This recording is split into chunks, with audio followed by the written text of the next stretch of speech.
Kiwis టూర్ను క్లిష్టమైన పర్యటనగా అభివర్ణించిన కోహ్లీ. ఆస్ట్రేలియాలో జైత్రయాత్ర సాగించిన కోహ్లీ సేన రెట్టించిన ఉత్సాహంతోనే పక్కనే ఉన్న న్యూజిలాండ్లో అడుగుపెట్టింది. 5 వన్డేలు, 3 టీ20ల సిరీస్లో తలపడనుంది. తొలి వన్డేకి ముందు టీమిండియా కెప్టెన్ విరాట్ కోహ్లీ మీడియాతో మాట్లాడుతూ, దక్షిణాఫ్రికాలో ఫేస్ బౌలింగ్ చూశాం, ఇంగ్లాండ్లో స్వింగ్ బౌలింగ్ చూశాం, ఆస్ట్రేలియా గడ్డపై బౌన్స్ బౌలింగ్ చూశాం, కానీ న్యూజిలాండ్ సిరీస్లో ఈ 3 ఒకేసారి చూడబోతున్నాం.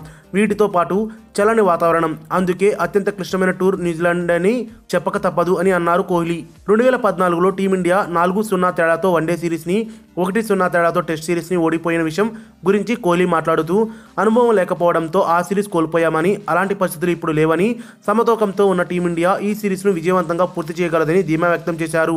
గత కొన్ని సంవత్సరాలుగా నిలకడగా ప్రదర్శన చూపుతున్న కివీస్ జట్టుని విరాట్ కోహ్లీ మెచ్చుకుంటూ వారి నుండి గట్టి పోటీ ఎదుర్కోనుందని తెలిపారు. ఆ జట్టు 3వ ర్యాంకులో ఉండటం కొన్నేళ్లుగా న్యూజిలాండ్ ఎంత నిలకడగా ఆడుతుందన్న దానికి ఉదాహరణ. గత సిరీస్లో వారిని ముంబైలో ఓడించాం, మిగతా అన్ని మ్యాచ్ల్లో గట్టి పోటీనిచ్చారు. ఆ జట్టు సమతూకంగా ఉందని మాకు తెలుసు. ప్రత్యర్థి ఆటగాళ్లు ఉత్సాహంగా ఉన్నారు. సక్రమంగా నిబద్ధతతో క్రికెట్ ఆడే కివీస్ను ఖచ్చితంగా అభినందించి తీరాల్సింది అని అన్నారు. కివీస్లో అత్యధిక స్కోర్ నమోదు కావడంపై కోహ్లీ స్పందిస్తూ, గ్రౌండ్ చిన్నవి కావడంతో భారీ స్కోర్లు నమోదవుతున్నాయని, ప్రత్యర్థి జట్టు 300 పరుగుల కంటే ఎక్కువ స్కోర్ చేసినా ఎటువంటి ఇబ్బంది లేకుండా చేజ్ చేయగలమని ధీమా వ్యక్తం చేశారు.